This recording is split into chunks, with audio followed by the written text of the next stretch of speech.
Yan mga kapitik, at ngayon po lutuin na natin ang ating buro. Yan mga kapitik, no?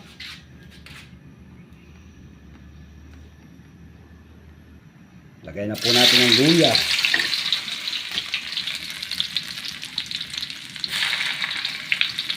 Yan, sabay na po natin ang ating bawang.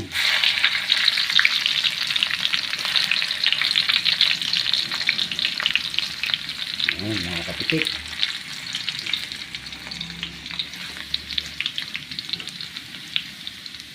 Ayan, lagay na po natin ang ating sibuyas.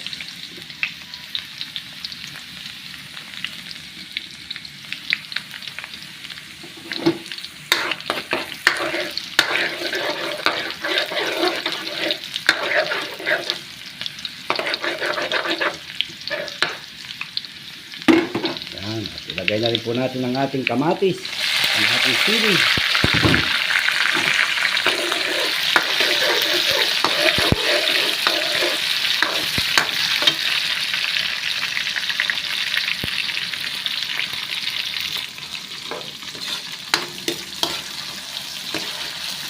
Yan mga kapitik.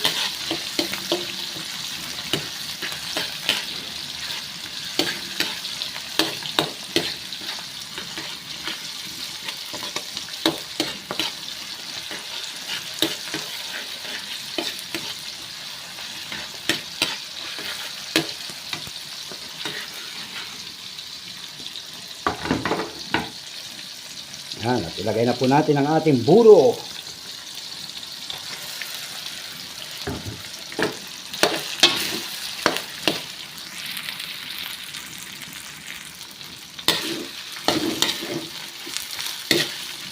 Yan po ang buro ni kapitik.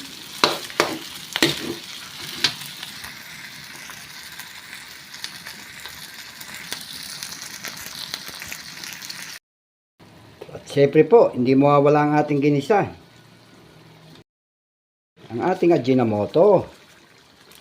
Yan.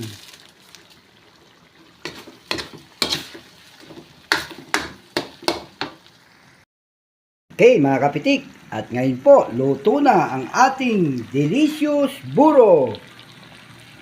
Okay, see you next vlog!